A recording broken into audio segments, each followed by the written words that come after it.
My guests this evening include a panel composed of leaders from the African American community with expertise in government, economics, education, black enterprise, civil rights, and the role of the church. They're prepared to discuss what we have accomplished over the last 30 years and share insights into what we must do to be prepared to meet the challenges we face in the future. My guests include United States Congressman Bobby Rush, who is a representative from the 1st Congressional District of Illinois. Reverend Willie Tappan Barrow, a pillar of the Civil Rights Movement and chairperson of the Rainbow Push Coalition. Reverend Jeffrey Haynes, the founder and president of Reach Out and Touch Ministries. Reverend Haynes' ministry is in the West Englewood area, where he provides practical help for people to develop spirit, soul, and body. And Dr. R.G. Johnson, a national consultant on education and the former superintendent of Chicago Public Schools. And business leader Leon Jackson, the president of Multifact Corporation, which includes manufacturing and distribution companies. We also have a distinguished panel of journalists who will be asking questions of the panel. Mary Mitchell is a columnist with the Chicago Sun-Times newspaper. Bob Petty, a reporter with ABC Channel 7 News in Chicago. Hermine Hartman, the publisher of MAGA paper that mirrors real images of the African American community while delivering hard-hitting issues. Morgan Carter, the publisher of Morgan Memo News Service and founder of Black Men on the Move. And Jerry Thomas is an urban affairs reporter for the Chicago Tribune. Reverend Haynes, the Reach Out and Touch ministry, a ministry that focuses its attention on many people who are underserved one way or another. And my question has to do with welfare reform, a question I could have easily directed at Congressman Bobby Rush. But Reverend Haynes, with welfare reform taking place not only in Illinois but all across the country, it is obvious, it seems, that there are going to be an awful lot of people with no safety net, an awful lot of people left out here with no place to go. What can the church do, a place that we traditionally turn to for help? What is the church doing? What can the church do to see to it that those who are without a safety net, for lack of a better term, find at least some of the help that they need? Well, Mr. Petty, I think the church has been on the forefront for the civil rights movement from the beginning. And I think the church is still on the forefront. The church is very active in economic development. We have here in the city of Chicago, we have some pastors that have made some tremendous strides to freeing the African American people from the bondage of being economically underprivileged. And so I think even today, if you look at a lot of the pastors, Brazier's on the forefront, and there's a lot of pastors that are really providing economic stability for these communities that have been ravished by the decline in economic opportunities. And so the church is a forefront, not just here in Chicago, but throughout the country. We're taking back what the devil has stolen from us.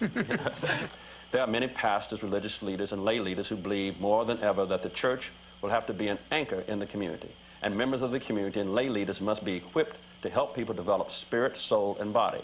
Reverend Jeffrey Haynes and the Reach Out and Touch ministries are playing an important role in shaping the lives of our future leaders. Reverend Haynes is working with a major restaurant chain to provide opportunities for young people to own their own franchises and to learn management skills.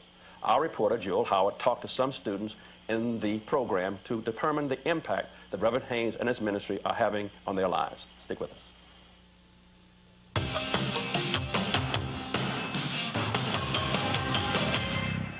I've been involved with the Reach Out and Touch program for the past 6 years, and I've been involved with the Brown Chicken and Pasta youth training program for the past 2. Doing work with Reverend Haynes for the past 6 years. He had saw something in me and asked me to come aboard with the program once he got the Browns to start the youth training program. I'm 18 years old. I work here. Basically, we learn management skills.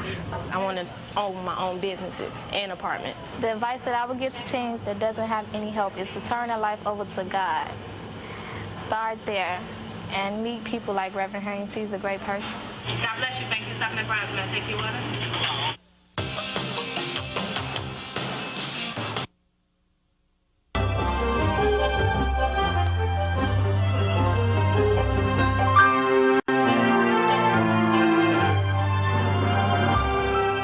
A Chicago political organization claims it's out to mobilize voters, but is the real goal to promote a Chicago street gang and to free its jailed leader? Good evening and welcome to Chicago Tonight. I'm Phil Ponce.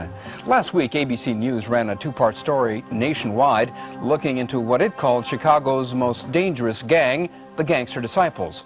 Part one of the ABC report dealt with how the gang is allegedly making a fortune selling illegal drugs. Tonight, we'll look at the issues raised by part two, how the Gangster Disciples plan to become one of the city's major political players. The report gave renewed attention to an organization called 21st Century Vote.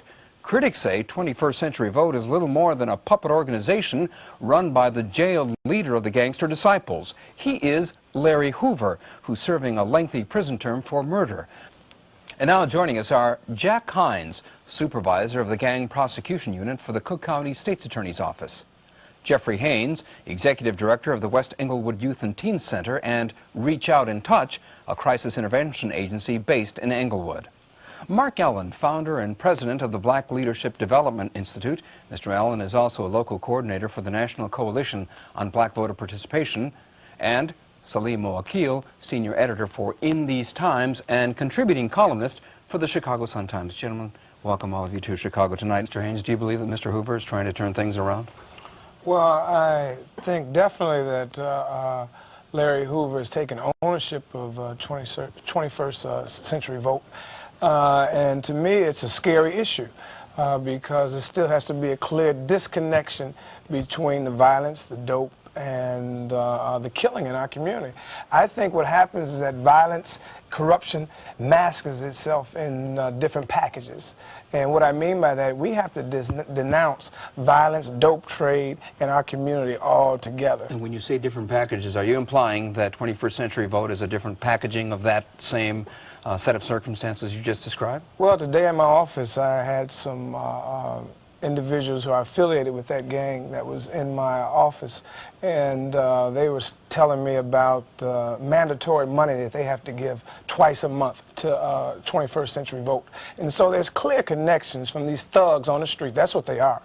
When you see little Terrells and these kids dying, they're thugs, and we have to denounce violence in our community. It's time for the community to rise up and to awake. I don't know how long the community is going to stay asleep, but when you see clear connection, when these thugs have to give money to 21st Century Vote at their mandatory meetings, that makes a clear connection between the street gangs, the dope in the streets, and this organization. I'm not saying that they're doing all bad things, but you can't have one foot in and one foot out.